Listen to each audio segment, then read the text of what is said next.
año es 1962. El lugar, el corazón oscuro del mar Caribe. No es una playa paradisíaca, es un ataúd de acero a 100 metros de profundidad.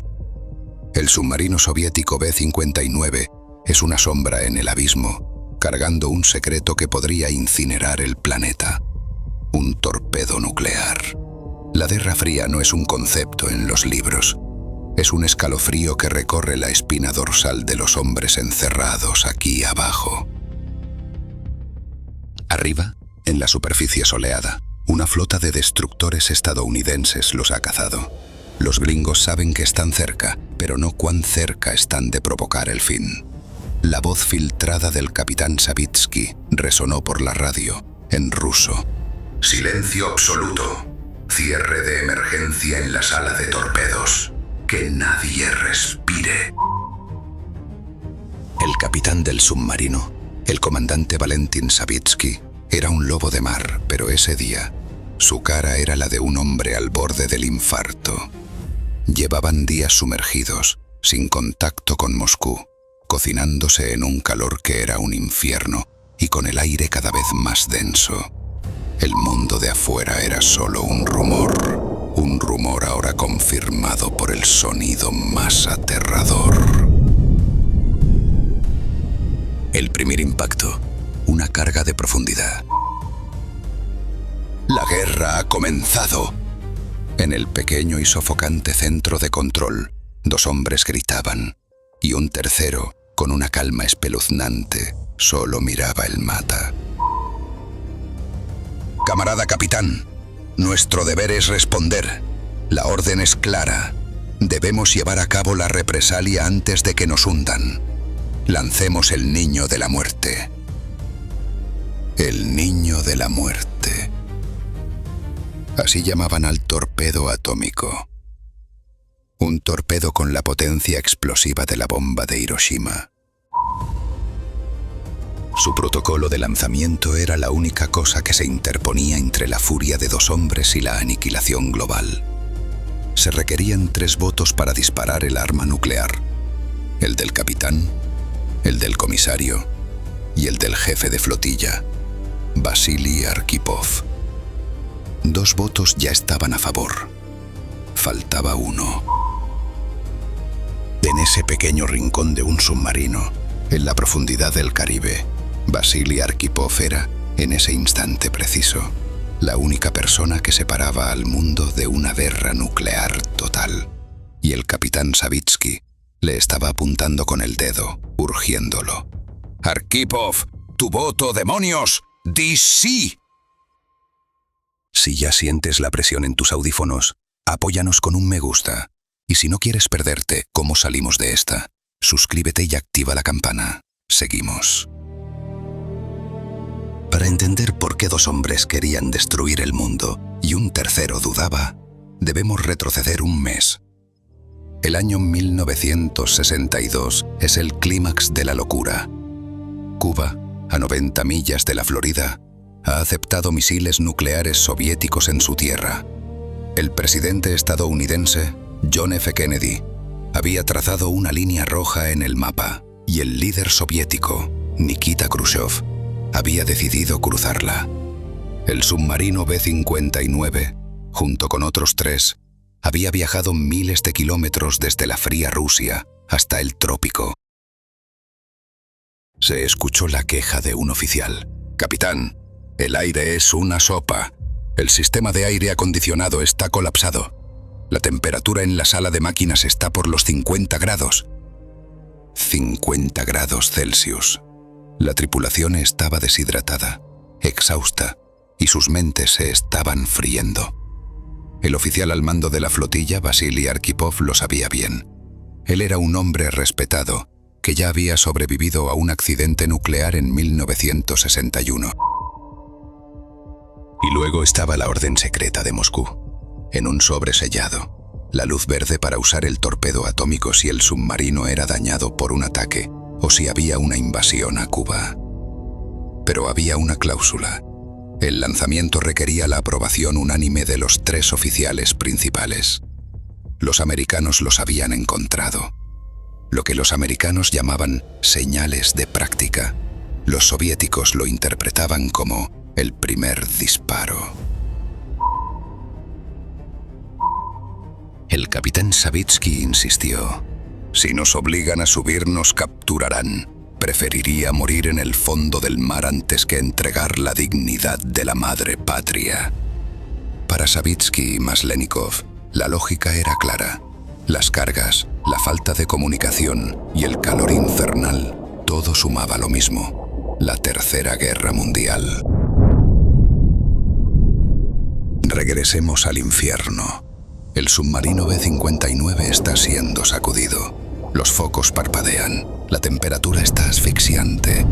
El reloj del apocalipsis está sonando en el rostro de Vasily Arkhipov.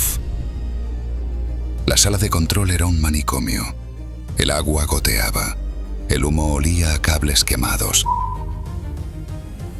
Savitsky ordenó: «Carguen el torpedo. Vamos a enterrarlos con nosotros. Que el mundo arda». El comisario Maslenikov lo apoyó. «Sí, por la Unión Soviética, hagámoslo». La mirada de todos se clavó en Vasily, el hombre clave, el árbitro del destino humano. Mientras el capitán y el comisario se dejaban llevar por el pánico y la ideología, Arkhipov estaba haciendo algo que nadie más hacía: pensar con calma. Su mente no estaba en los gritos, sino en los mapas. Su experiencia le decía que las cargas de profundidad americanas no tenían la intención de destruir. Eran explosiones pequeñas, calculadas para sonar intimidantes. Pero Arkhipov habló con calma tensa y autoridad. «Alto, nadie toca ese botón. La orden de Moscú requiere confirmación. El protocolo dice que si no hay contacto con el Kremlin, debemos confirmar el ataque». El capitán Savitsky replicó, exasperado: «¿Confirmación? Los cabrones nos están hundiendo. ¿Qué más prueba quieres, Vasily? ¿Qué esperas? ¿Un telefonado del mismísimo Khrushchev?». Aquí se da el momento de mayor valentía. Vasily Arkhipov impuso su criterio, su rango y su tranquilidad. Se puso de pie y declaró: «Me rehúso. Mi voto es no.